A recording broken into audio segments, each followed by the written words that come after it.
Hello and welcome to another episode of the Es Una Final podcast. We kind of have a full house here today. I have Charlie and Michael with me. Today is an exciting concept, an exciting episode, we believe, because we're going to make our bold La Liga predictions. We're going to talk you through what we think where we think each team would end up at the end of the season. We're not even close to the season. I would say we're still a couple of weeks away, but we're not that close yet. But still, we would like to put these bold predictions out in the open. We'll also discuss player predictions as well, top scorers, top assist providers, managers, young players, things like that. But yeah, without further ado, I would head into our first segment of today's episode. So first of all, for our viewers who are watching this or who are listening to this, we will go through the Champions League spots, including the champion, of course, of champion of La Liga, and then the Europa League spot, the Conference League spot. There's a new European position opening up, and the relegations. And then we'll move on to something else, and then come back to the actual La Liga table later on the show. I'll start with Michael. I'll just pull Michael's prediction on the screen right now, and if Michael can talk us through why he picked the champion, why he picked the runners-up 2, 3, 4, 5, those positions, and why he picked his La Liga relegated positions, that would be great. So here it is, guys. This is Michael's prediction for the upcoming season. Michael, if you can please talk us through this. Yeah, feel free to question me as well, because I'm going to question some of my logic as well. But I guess we'll start with Barcelona. Might be a bit of a shock considering the sort of instability they're going through. But I just feel like their squad has the biggest ceiling, has the highest ceiling. That's not like complicated. They've still got Messi, they've still got Busquets and Pedri, who are probably Spain's two best midfielders, or at least were at the Euros. They've still got De Jong. They've bought Depay, who maybe it's hard to see how he fits in, but he's still adding a top player. And I think they just looked very good last year. They weren't consistent maybe last year in terms of their attacking performance, but if you kind of looked at all the kind of numbers, they're just ridiculous at the highest for shots, highest shots in the box, all the stuff that you'd want to see. I guess the only real doubt is the defense, but we'll see how that pans out. And then I guess naturally, if I haven't got Barcelona top, then it's probably going to be Atletico second, because Real probably not in a position to challenge, I guess. But so yeah, again, I just feel like Atleti they got the best defense. They've improved those sort of open play creativity with De Paul, which was something that they weren't lacking last season, but it was a kind of lingering issue. They've got a lot of bodies in their squad, but I don't know if they have that sort of quality in some positions. And I'm still a little bit worried about the over-reliance on Suarez. I think that could be an issue. What if he gets injured? Then, Correa and Felix is fine, but maybe they need another number 9. And I guess Real Madrid, I guess they've had not a poor window, but just nothing's happened. Aging squad, and I've still got doubts over Ancelotti. I don't know how he fits in with this squad. I don't know how he's going to get the best out of the players, but I think there's a lot of young players that could be untapped with this untapped potential. You've got Odegaard returning, you've got a lot of sort of Blanco and all that. So I think Real Madrid, I don't know, maybe they could shock us, but I just can't see them being that top 2. And then that leaves Sevilla in 4th, who maybe they've had an underwhelming window. They haven't really improved their side. And I feel like the gap to the top 3 is almost extended. I don't know, towards the end of last season, I felt like Sevilla could do something. But maybe just the mood around the club right now isn't that good with kind of Hill and now Koundé looking to go. So that's the top 4. Do you guys have any thoughts on that? I have no objections. I'm a bit different, but yes, I understand what you're saying. Yeah, mine is also a bit different, but there are similarities in your table and my table as well. We'll talk about it in a moment. But I'll go to Charlie now to talk about his table that he put up together. So this is Charlie's table. We do see probably some similarities with Michael and some not. But Charlie, if you can talk us through your table, please. Yeah, I've got the same top four as Michael, which I think is the pretty much everyone's consensus. Those teams will be the top four, and I think quite handedly so. I think there'll be a gap between them and pretty much every other team, kind of similar to what we saw this year. I've got Atletico Madrid winning the title. I think they have the best squad. I think that they have the best chemistry of all of the top four teams or so. And I think with the addition of Rodrigo de Paul to their team, I think he fits that team perfectly. I think he fits Simeone's style perfectly. And if they can keep their mentality up, which we saw them dip a little bit around midseason last year, if they can keep it how it was at the beginning and the very end of the season, I think they'll win this title by quite a large margin. Barcelona, while I think they have overall the most talented squad player by player, I don't think Koeman is too fantastic of a manager. Obviously, he's got quite a bit of quality, but we saw what he did with Everton and Southampton, and we saw how he was last year. And I'm not a big fan of Barcelona's signings, to be honest. Eric Garcia is great. That is a great signing for the future. I like that. Memphis Depay and Sergio Aguero both coming in. I don't know how you balance the whole team's forward line and give everyone the adequate playing time that they all deserve. I mean, Depay, Aguero, Griezmann, Fati, Messi, Dembele, all of these players trying to fit them in one forward line. I'm sure I'm forgetting other players as well, but trying to fit all of them together and get them a certain amount of minutes that's going to be impossible. And there is no way that Koeman can put out a consistent lineup each week and not be destroyed by the fans and destroy his team from the inside. Real Madrid, Michael pretty much hit it all on the head. I don't know what to expect from Ancelotti with this squad.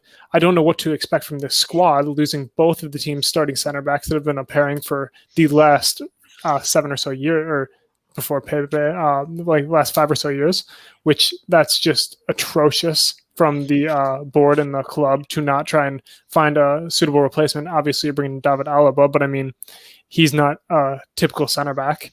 So we'll have to see how that works out. Sevilla, I think they've had a quiet window, just like Michael said. I mean, they obviously lost Brian Hill, but to be fair, they didn't have him last year. So they're not losing a massive player from their squad. So we saw what they could do without him last year. And I think Eric Lamela is not a bad signing. He's very technically gifted as a midfielder, and he can go box to box, anything like that. He's a goal scorer as well. I do think he's a major thug, and I really hate him as a player. So I don't want to see him in the league because I don't want to have to watch him weekly. But he is talented. I will give him that. And I think it's a good pickup by Sevilla for 25 million euros and Eric Lamela for Brian Hill.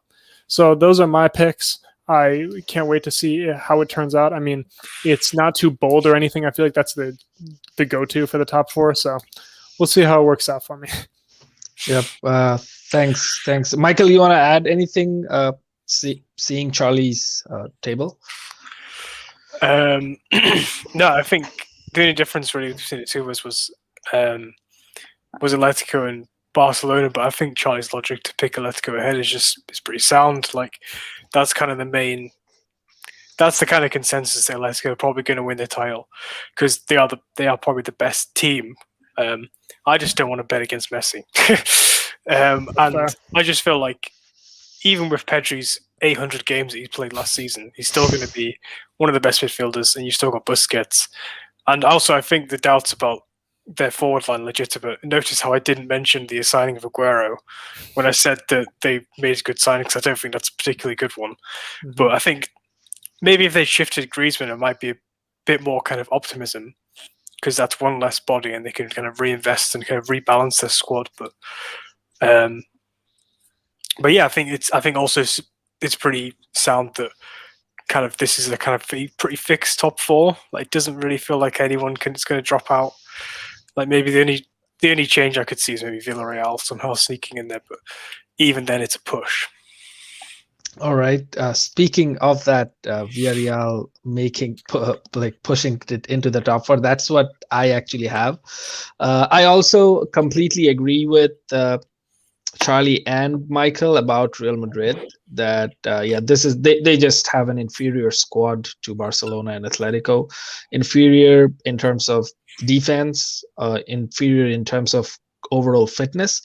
I would still argue that Real Madrid still has the best midfield in the league because Luka Modric and Kroos just gives you insane amount of comfort and quality in that midfield. And if you add a fit Odegaard and Fede Valverde into that mix with Casemiro's coverage, I still think they have the best midfield in the league, but not so much. Definitely not the best defense or the best forward line. Benzema would have a certain level of consistency that he has shown over the years once again, I assume, but fitness wise, form wise, I don't have too many high hopes of the rest of the Real Madrid's forward line. I have Atletico as my champions. I think above Barcelona solely because of the reason. I think we talk about floor raisers and ceiling raisers in sports. I think Atletico's fitness, their fitness floor is already way too higher than other clubs. I just feel like watching them because they got a bit tired in the last stretch of last season, but still when they play, their movement, their agility, it's I think just a touch above than the rest of the league, and Simeone has done so well to ensure that. So I think for that reason, with the squad they have, with the addition of DePaul, the transfer window is still pretty long. I don't know if they can sneak Griezmann back in without selling Saul to Barcelona or not, because I think Saul to Barcelona is pretty off at the moment.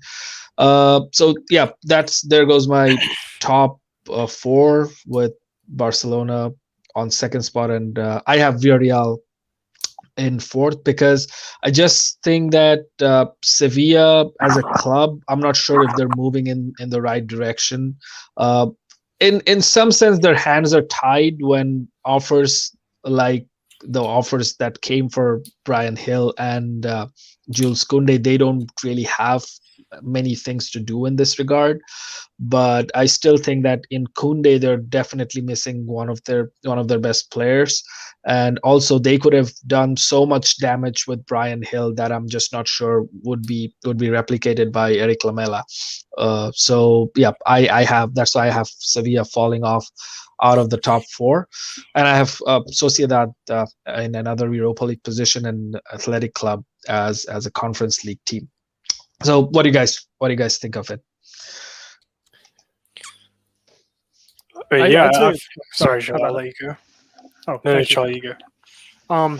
The only thing I'll say is I don't really trust Villarreal to finish in the top four spot. I had them in fifth in my table. I do believe that they will focus so much on the Champions League campaign this season, which is what I would do in their situation, that I think they will put more of their effort into that and less into La Liga, because this is the goal, to play in the Champions League. That's what you're going for each campaign, because they're not trying to win the title. They just want the Champions League money and the glory on those Tuesday and Wednesday nights. I mean, so I think they'll put all of their effort into that, and they might have to rotate their team every so often on weekends during the beginning of the season to keep their guys rested for the Champions League matches. So I think that'll make it a bit harder on them to push for the Champions League one of those spots. Other than that, I have no issues with what I saw there. Michael, your thoughts? Yeah, I guess we might as well transition into, because I put Villarreal fifth. So my kind of thinking was that I think they've improved from last season. They've improved their squad with obviously signing Mondi, so they've got that kind of reinforcement at the back, and they've signed Dia as well up top. So there's kind of clear improvements from the summer. I think an extra year with Emery as well is good, because I think he's just a really good coach, and he's probably a lot better suited to speaking in Spanish than he is in English. And they just had a very good season last year, and I just think, for me, it's just the top four maybe is a bit too far. I think there's still doubts about their midfield. I think without sort of Danny Parejo, I don't know how they kind of cope. But I guess that's quite an arbitrary point, because how would Barca cope without Busquets? But I still think maybe about in their kind of midfield is a bit more kind of bodies than there is actual individual quality. And maybe in kind of attacking wide areas, they kind of don't have as much depth. But seriously, if I was to pick a team to break that top 4, I would pick Villarreal. Right. Fair enough. So we'll come back to the tables discussion back again, but I'll start with Charlie this time. So let's talk about top scorers. Rather than just selecting one, I think we can name the top 3 scorers if that makes any sense. Because just some more stuff to talk about. So Charlie, go. Who would be your top 3 scorers? Okay, in order, we've got Benzema at the 3rd spot, Suarez at the 2nd spot, and obviously Messi at the 1st spot. Those are my 3.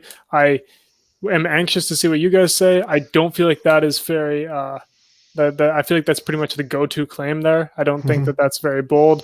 So it's just spoken for why I put those players in that order. The only thing I would feel like I need to explain a bit is why Suarez is above Benzema. But I feel like Real Madrid will have a bit trouble with their attacking output this season. So I don't think Benzema will be getting above 20 goals. I think we'll be looking at a 17 to 18 goal season for him.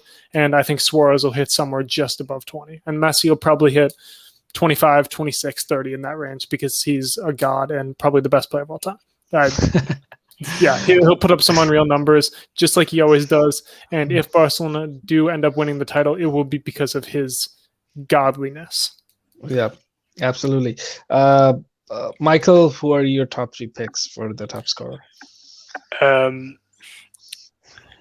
I guess I might. Maybe I'm going to go a bit contrarian. I'm probably going to drop out Suarez.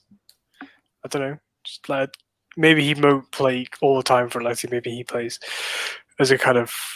I don't know. I guess we're going to see how his body holds up, but I don't want to bet against Suarez. That's the thing, because I feel like Charlie's 3 is the 3. I'm just trying to be contrarian for being contrarian sake.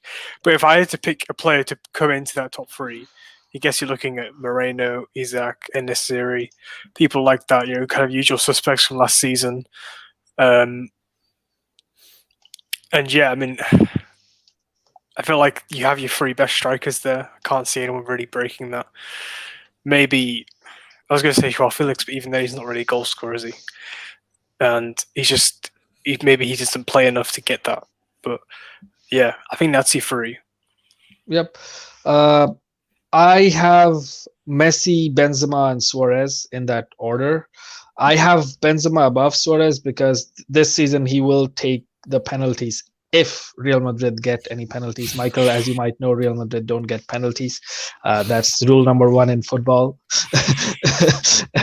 But I think since he's gonna take the penalties this season, and if they don't hand over to someone like Hazard or I don't know if anyone else, I don't think anyone else comes close to that order.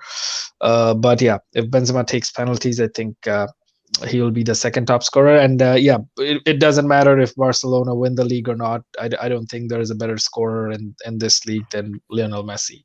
So he'll probably win the Pichichi one more time with a reasonable margin with whoever is on 2nd spot.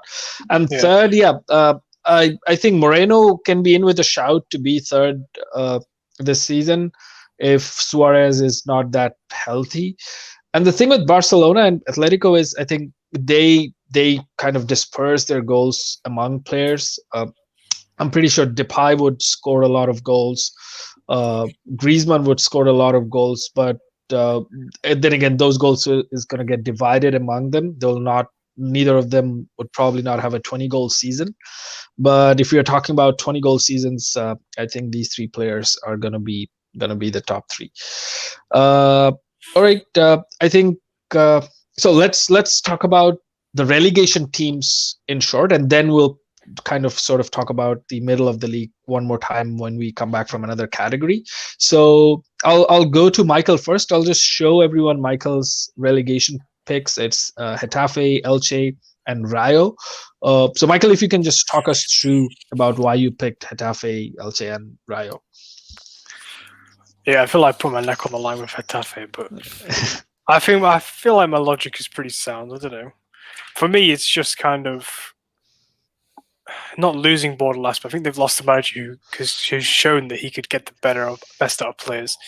And they replaced him with a manager who maybe doesn't fit the players. And that's kind of the discrepancy, and I don't think that's particularly promising. I think there could be some key departures as well. Angel has already gone to Mallorca. Is Cucurella going to go? That'd be pretty huge. What's going to happen to Aaron Barry, to Damian Suarez? I just think there's a lot of doubt around Getafe, and maybe that's not enough doubt to put them in relegation spot.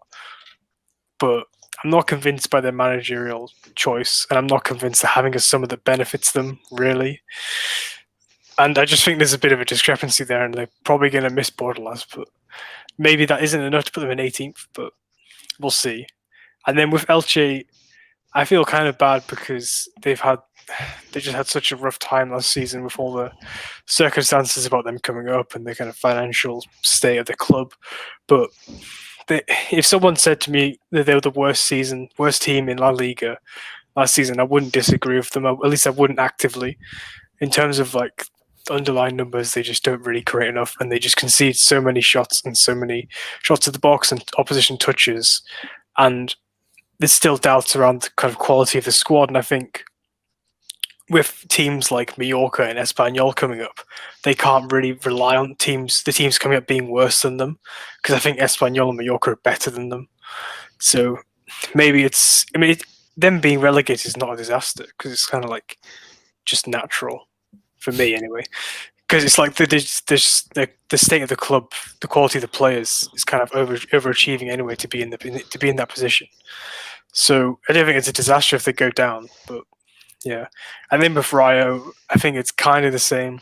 I think that'll be quite a lot of fun, to be honest. Watching them in Segunda, they kind of really went for teams, and there's quite a lot of aggressive wing play and pressing and stuff. And maybe that doesn't change, but just not enough squad quality and depth, really. And the teams that they're up against who've been promoted, Espanyol and Mallorca, are really strong, and they're not exactly Huescas, are they? Like, they're pretty big clubs to go against, but there you go.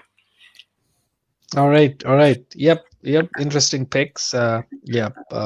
We'll probably, when we'll do the end of the season podcast and pull all of these tables up, I think all of us would. We might not have so many different names in the final table anyway, but we'll see. So going back to Charlie again, so Charlie had Rayo, Mallorca, and Elche as his three relegated teams. Rayo on 18th, Mallorca on 19th, and Elche bottom of the table. Charlie, if you can talk us through your relegation picks. Yeah, I agree with Michael on everything he said about Elche. I feel like they just belong in the Segunda division. I mean, just with the squad they have. I mean, I like Pedro Bigas as a signing. I think from Eibar, he's a good sign. I mean, he shows up the defensive line a bit, but just signing Lucas Boye and Ivan Marcone on permanent contracts, I mean, that doesn't do you too much. I mean, Boye bagged 7 goals in the league last year. That's not what else you need. I mean, Fidel was their second top scorer with 6. I mean, but other than that, you don't have anyone else that got more than 5 goals, and I don't see them signing another forward or striker this window. So they're gonna leak goals. We know that. And if they can't score them, if they can't score more than their opponents, I mean, they're not picking up any points. So I think Elche is the easy pick for who's going down. On Mallorca, my gut just says they're going to go back down. But I mean, I feel like everything else just points to them staying up because, like Michael said, they're a big team. They've got great players and stuff.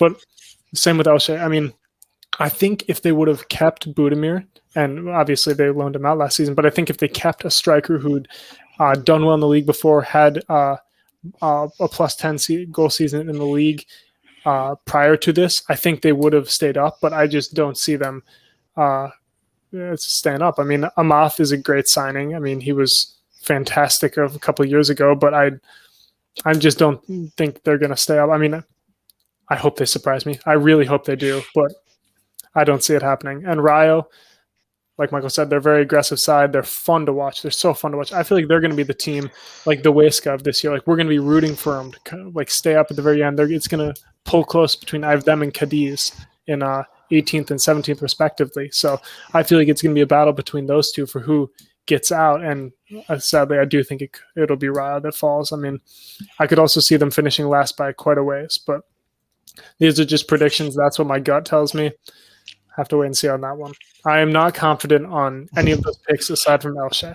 I will say that I am not confident whatsoever. Well, actually, like on my table, I'm not apart from Real Madrid's positioning on third place, I'm not confident about the whole table. So, That's fair. but I'm pretty sure Real Madrid is gonna be third.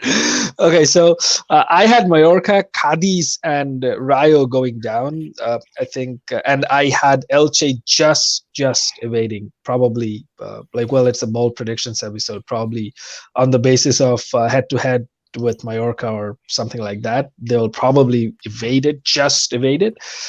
Cadiz is probably an unpopular pick here because they've done well. They might necessarily, their squad is not like the one Elche has right now, or even Mallorca. But yeah, I still have them going down at this juncture. That's it from the top of the table. The bottom of the table, we also talk about the top scorers. Let's talk a little bit about who can be the top assist providers. I'll start with Charlie again this time. Not necessarily, Charlie, you have to give like a top 3. You can give a top 2 as well, or even if you like just one person. But what is your bold predictions regarding this? I mean, again, the go-to is Messi for the top spot in assists. So, I mean, I will toss that one out there. I also would I think quite a bold pick that. Thank you. Yes, that's what we're going for here. We're going to be unique and all that. But my out-of-the-box pick, I think, is going to be Nabil Fekir. I mean, I don't expect him to be at the top, but I think it's possible. I would love to see it. So, I mean, I don't know what kind of strike force we'll see from Real Betis this year. Who knows what's going to happen with Borja Iglesias? I mean, he's so wildly inconsistent. I mean, if he shows up, he could bag 15 goals this season. And I mean, Nabil Fekir will be at the heart of that. And I mean, I could see him assisting him a bunch. I could also see Karim Benzema up there as well. I mean, I could see Joao Felix if he gets consistent game time. I mean, playing in that second striker role and just getting the ball into good areas for Luis Suarez. I could see that. I don't know. This is just a toss-up for me. I mean, I could see Frankie de Jong get it if he plays in a bit more advanced role this season. I don't think he will, but I mean, if he happens to, I have no idea how Koeman is going to roll out his team, as I said when I talked about Barcelona. I mean, I could see it going anyway. I could see Jordi Alba be up there if Barcelona has, with all the forwards they've got. I mean, if he starts dumping crosses in and dumping passes low into the box for all of their forwards to get into, I could see him top it. So that's just my spread of picks. That's my fun way of doing it. I don't know. Aside from Messi being top and then just a cluster of guys at the bottom. Other than that. All right. Yep. That'll be really similar to my picks as well, I think. But I'll go with Michael first. What are your picks for the top assist providers? Yeah, I guess it's any of those names. Plus, I guess you could add Canales instead of Fekir. You could add Rodrigo de Paul or Carrasco in Atletico Madrid. Griezmann, Cruz, I guess, for the kind of dead ball. Aspas as well. It was someone I forgot to mention the top scorer thing, but you never know. If I think Celta can have a pretty good season, so that means that Aspas is probably going to have a good season considering how dominant he's in the side. So I think he's probably a good shout.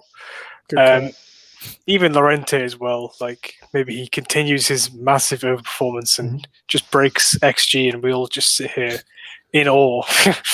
But yeah, I think Messi's probably your key man, and then I think Cruz is probably a good pick as well.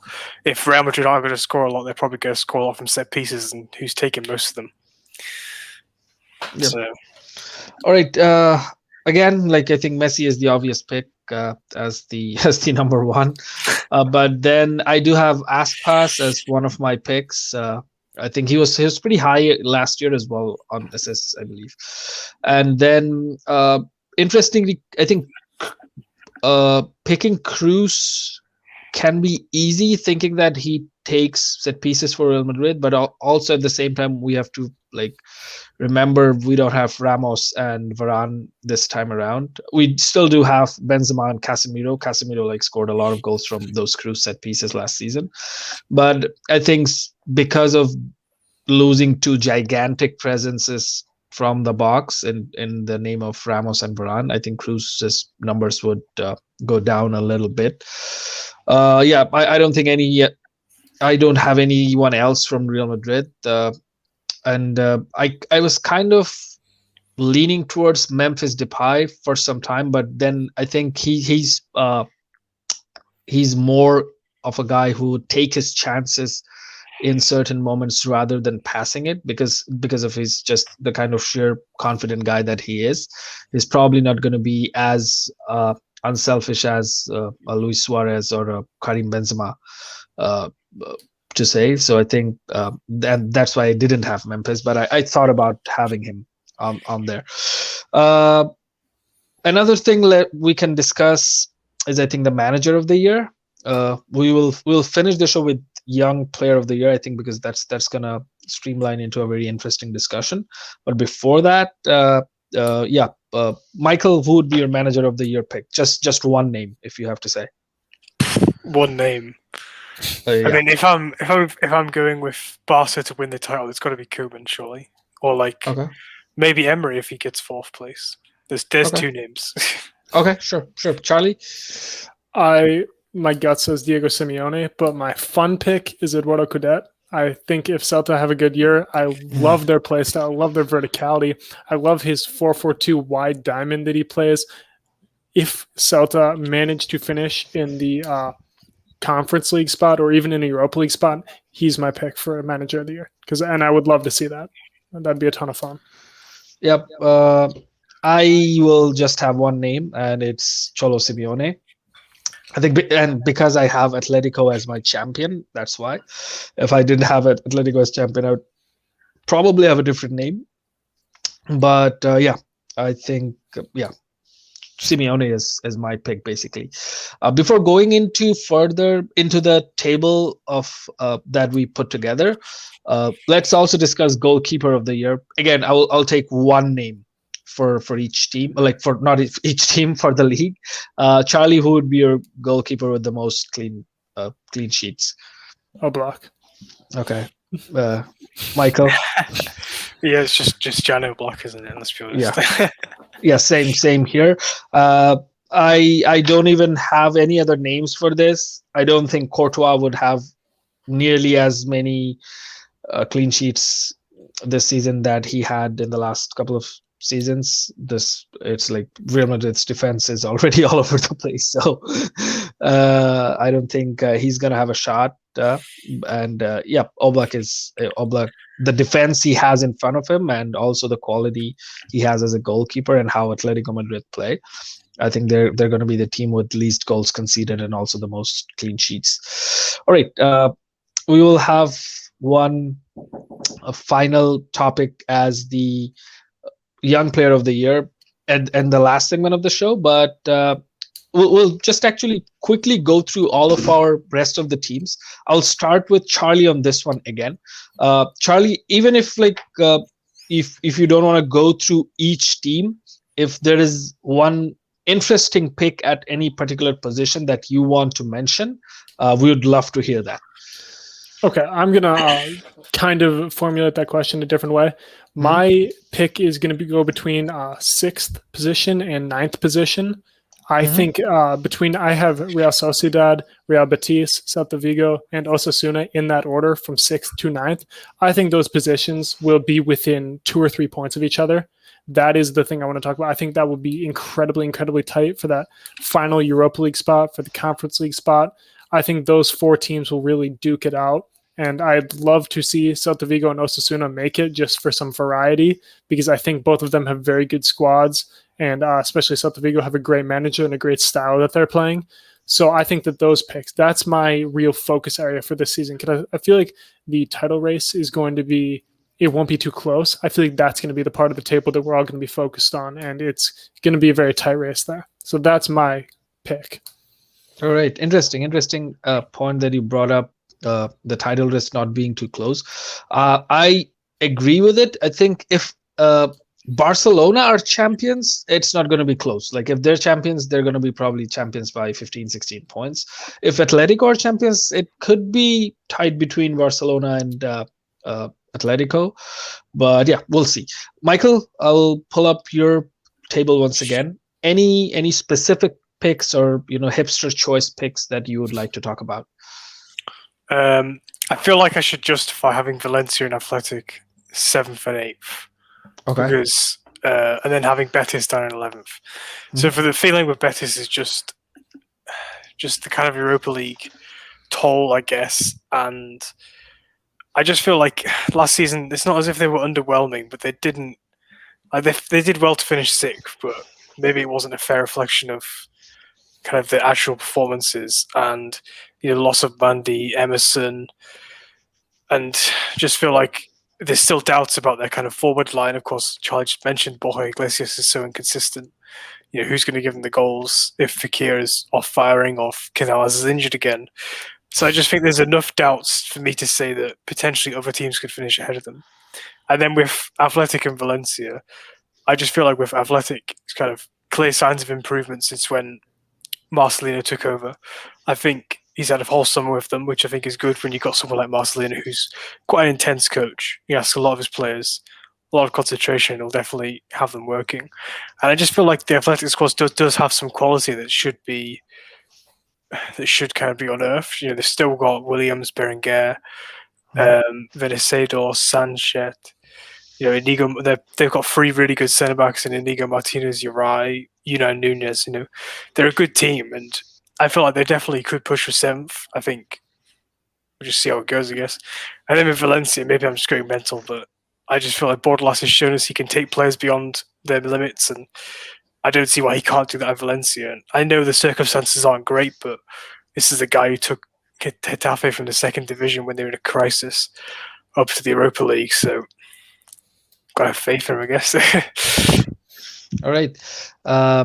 In my table, I think one team that I would like to talk about is Espanyol. Despite coming back from the Segunda, I think they'll not be close to relegation again. They're one of the original kind of big teams of La Liga. Espanyol has done well previously in La Liga as well, so I don't think they're going to go anywhere close. But also, I don't see them in the top half of the table either. I had Getafe pretty high. I didn't want to have them this high, but I still have them at 11. I think losing Bordalas is one thing, and also now a new manager having to work with players that fit the previous manager's profile more. I think that is something Getafe might struggle with this season, and I kind of think that the other picks of mine are pretty much predictable, not that bold, even like according to myself. I feel like Granada to finish 8th is quite. I was going to say that. Okay. As well. Okay. Yeah. I want to hear the justification there. But I think me and Charlie have them lower down. So I just want to hear your thoughts on that, I guess. Yeah. So I forgot their manager's name. Let me Robert that Moreno? up again. Robert Moreno. So I think this guy has had so much. I don't want to say humiliation, but I'm just looking for a different word. So his Monaco stint wasn't as good, and how he left the Spanish national team was also pretty shocking. How Luis Enrique accused him of things that probably shouldn't have accused in live press like that. But whichever games that Moreno was with the Spanish national team, I did follow those. I didn't follow his Monaco stint at all. But I think this could just be probably a redemption phase in his career. Just for that sole reason, this is probably one of my more unpopular picks to have Granada up at 8. And I don't have their entire how many players they have let go and how many they have brought in. I think Darwin Machis is still at Granada, right? He's still around. Yes. So just so that to see if Moreno can kind of have a heroic redemption, I have this bold pick here. I think that is pretty bold. And that from 7 to 10 in my table, I would say that is Granada is pretty bold. All right. that's, I think, pretty much our entire table. The next part, again, we'll talk about some players. We can talk about the signing, I think. So starting with Michael this time, if you had to pick the best signing, one, who would you give it to so far? I have like eight players in my notes. Okay, no, you can name them. Fine. Yeah, You can name them. Hit us. I want to hear what you got. Yeah, So you can name them. whoever gets Javi Okay. Rodrigo de Paul, Fran Garcia. It's not really a signing, but I just think it's just good business. No, Manu Garcia on loan, Kike Garcia, and David Alba. I'd probably pick David Alba because I think, although he's on a humongous wage for a free signing, a guy who probably fits in your team in about 8 different positions, pretty good. Charlie, what about you? Okay, I like David Alba. I hadn't even considered him but I guess the impact of him coming into a team where they don't have any real like starter caliber center backs other than Eder Militao and potentially Nacho, but he fits in pretty much everywhere. That's a very good pick. I didn't even consider that. I had 3. With Rodrigo de Paul being my number 1 by far. I think he's going to fit into Atletico Madrid's squad perfectly, and I think that he will flourish there. My other 2 were Roberto Soldado going to Levante. I just think he absolutely brings your team goals 100% despite his age. Coming off the bench, he will be fantastic for them, and I think he could be the thing that vaults them up a couple of spots this season. Also had Juan Foyth coming back on a permanent basis for Villarreal. He can play holding midfielder, center back. He can play right back. He's so versatile, and he's such a young talent that I think he, especially in a season where they're going to need quite a bit of depth going into the UCL campaign, as well as pushing for a Champions League spot again in the league, or not again, but getting in the Champions League again. I think he makes a tremendous impact on the team. But Rodrigo de Paul is my pick for signing of the season. No doubts from me in that regard as well. De Paul definitely signing of the season. For some reason, I'm not rating Alaba signing that high. I rate him very high as a player. I think he's going to be extremely essential. But also, like, I don't think 12 million wage that he's getting at Real Madrid is too high for him. He is that good, but just because under the circumstances which he arrived at Real Madrid, and he's not even going to play at his best position. He's not going to play at left back. He's not even going to play at his second best position at central defensive midfield. He's going to play at his third best position, which is at center back. So that's why I don't have him as one of the top signings. If I have to name like another couple, I would say Kike Garcia, definitely one of La Liga's most interesting signings this season, and the other would be Memphis Depay. I think the connection he has with Koeman and the kind of flair he has about his game, Barcelona really needed someone like that alongside Messi, although I hated that they now have that. But Memphis Depay would be one of the other names, and like great business, they got him for free. All right, so next up, okay, so who would be the biggest flop of the season? I'll start with Charlie this time. In player terms, I really hate to be the guy to pick on him, but I think Carlos Bacca going to Granada is just destined to fail. I mean, I don't believe Granada are going to have too much of an attack this season. I mean, Darren Machis, of course, is great, but losing Angel is no, they still have Angel. Sorry, losing Roberto Soldado. Yes, of course. Yeah, yep, losing Soldado is massive for them, and I don't think Carlos Bacca is going to be the guy to come into their squad. He only scored 5 goals last season in the league. Obviously he did come in on a very low transfer fee, but still, that just feels like he's going to have quite a bit of a wage fee there at Granada because he's an established player. I just don't think that's a good signing. For a manager, Robert Moreno, he's my biggest flop of the season. I bet he's gone by November. Okay. That is my not very bold prediction. I think he's gone by November. Just don't see him succeeding there. Yeah, I think if he somehow keeps Granada from somewhere from 10th to 15th, then my pick to put Granada at 8th would be justified pretty much. That's fair. Michael, who do you have as the flop player of the year and also probably flop manager of the year. Yeah, I guess flop player. I'm just gonna say Sergio Aguero. Still, maybe if it happened a few years earlier, but he played 600 minutes for Man City. I don't know. It's just a big wage. I just don't think he'll contribute as much as people want him to. Maybe he's not a flop because people don't have that many expectations of him because he's been quite injury prone. So there's kind of no ceiling for him to hit. It's not like Hazard where he came in and it was like, oh my god, he's going to replace Ronaldo, and then he just didn't. So maybe he isn't a flop in that sense, but I just can't see him living up to the expectation, I guess. And I just don't see how he fits in. And then for the manager, I don't want to say... I probably have to agree with Roberto Moreno. I think there's a lot of doubts about him. And if we're going to go really contrarian, and if we think that Real Madrid are going to finish outside the top three, I guess you got to go for Ancelotti. Maybe he doesn't get the best out of the players, or maybe not everything clicks. But yeah, I can see it. Yeah. Yeah. So, are you guys like picking the flops based on like if they're a new signing to their current club? That was my plan, but I mean, if you have someone you think is just going to flop this year, have at it. I mean, I want to hear what you got. Yeah, I think Hazard would be a flop again. I can see that. I hope not, just for the sake of my team.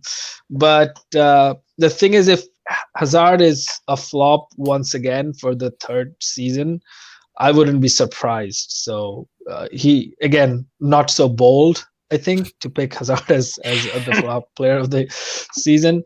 But you know what? Like, apart from like Benzema, you can like basically pick probably anyone out of Real Madrid's forward line, and they will be a candidate for flop of the year. Because the other guys, they would have moments, they would have like a string of 2-3 games at best, and that's the extent of it. Then what we saw in the last 2 seasons, it's either physical issues or their form just dips. Especially what happened with Asensio last season. Like, he had such a long drought of goals, then he got like, I think he scored in 4 goals for 4 consecutive games, and then he disappeared again. So apart from Benzema, it's really hard to endure Real Madrid's forward line at this point unless there is a big signing. But yeah, I would have Hazard as the flop.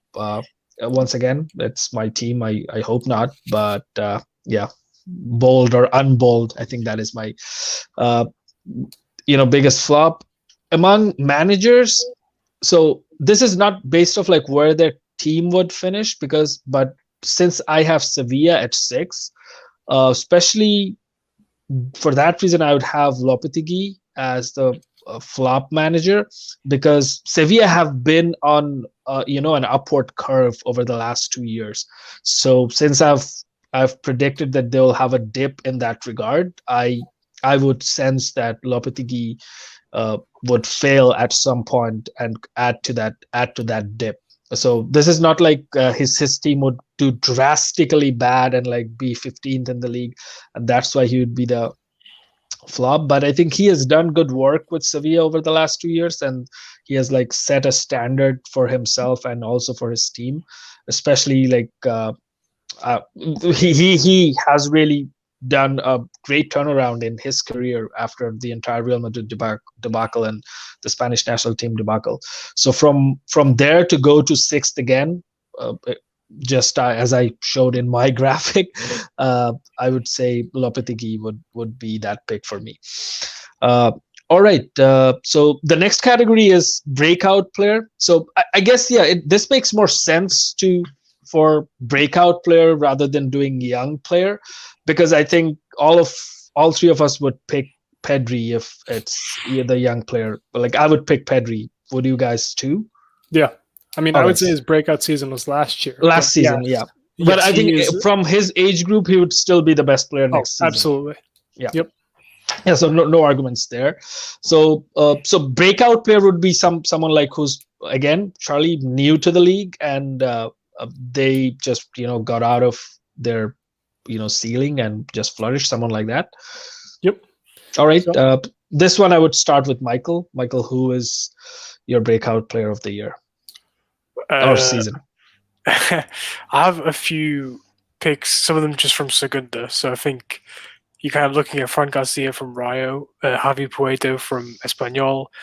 I think it's a really good pick as well. Of course, he's had his senior appearance for Spain.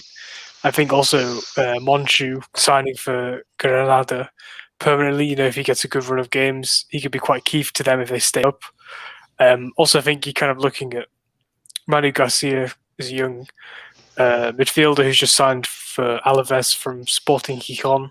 He's kind of like one of the best ball progressors, basically. Just a really good central midfielder, and he just kind of adds a lot to Alaves' team. Other than that, maybe Thomas Alcorcon, kind of Chilean international, just signed for Cardiff. Maybe he helps out the defence. I think he could play at centre-back and kind of a defensive midfielder, which is pretty useful in a back-three system. But yeah. All right, Charlie, your picks. I had Monchu as well as one of mine, but my kind of go-to pick this time is Landry Demata from Espanyol. He was on loan there for the second half of last year, and he permanently signed for them now for 2.8 million euros. He plays as a striker, and Vicente Moreno has occasionally gone with a 4-4-2 or a 4-4-2 diamond at the end of last season. So I think he could form a quite formidable partnership with Raúl de Tomás. And he played 1,180 minutes last season, 5 goals from 4.82 XG with an XG value of around 0.37 per 90, which is fairly good for a player of his young age. I believe he's 23. So that he's my breakout player of the year. I think he's fast. He was quite good with Anderlecht as well. So, I mean, I feel like he can take advantage of some of these slower center backs from the lower sides in the league and bag at least 10 or so goals and be the league's breakout player this season. Yep. I'll have a more, I think, the name's more famous. I'll have Alba as the breakout player because although he is going to play at left center back for Real Madrid, I think a lot of Real Madrid fans are mad at him because Ramos and Varane are gone, which he had absolutely nothing to do with personally. But Alba is, I think, he feels very at home at Real Madrid at a big club because he's moving from Bayern Munich. He's a serial winner himself. He has like I don't know how many league titles has he won, like 9, 10 or 10 of them, and like he has won 2 Champions League titles, so he knows the pressure of playing at a big club. He will have a reasonably, like, if he is fit by the second match day or third match day, he wouldn't have to play at home, so like it's not immediate booing from the Bernabeu fans. Although like I don't think they'll boo in the first game because Real Madrid fans are coming back to the stadium after so long, whenever that is. I think in sometime in September. So but so that I have Alaba as my pick. And also one thing I would like to discuss about ball progression. So Madrid's ball progression is heavily reliant on Modric and Kroos, especially not so much from a carries perspective, but as far as like progressing the ball with passing, Madrid's ball progression is extremely heavily dependent on Modric and Kroos. And Alaba is actually a very, very good ball progressor in terms of carries and passes. So I think especially because Alaba would play on the left and Kroos would be playing on the left as well. If Alaba can add to that ball progression a little bit, that would probably give Kroos and Modric a bit more freedom to move around and be at different places than where they have to be just to progress the ball. So I think that particular thing would add a lot to Alaba's game and to Real Madrid's game, although I still don't think that center back is where he should play for Real Madrid. That's why I have Alaba as my pick, because a lot of Real Madrid fans are just not recognizing how great of a player he himself is, just because we just had to see a couple of our legends go, our defensive pillars for 10 years. But Alaba can definitely add to other aspects of Real Madrid's game, and he can add significantly there. Yep, I agree.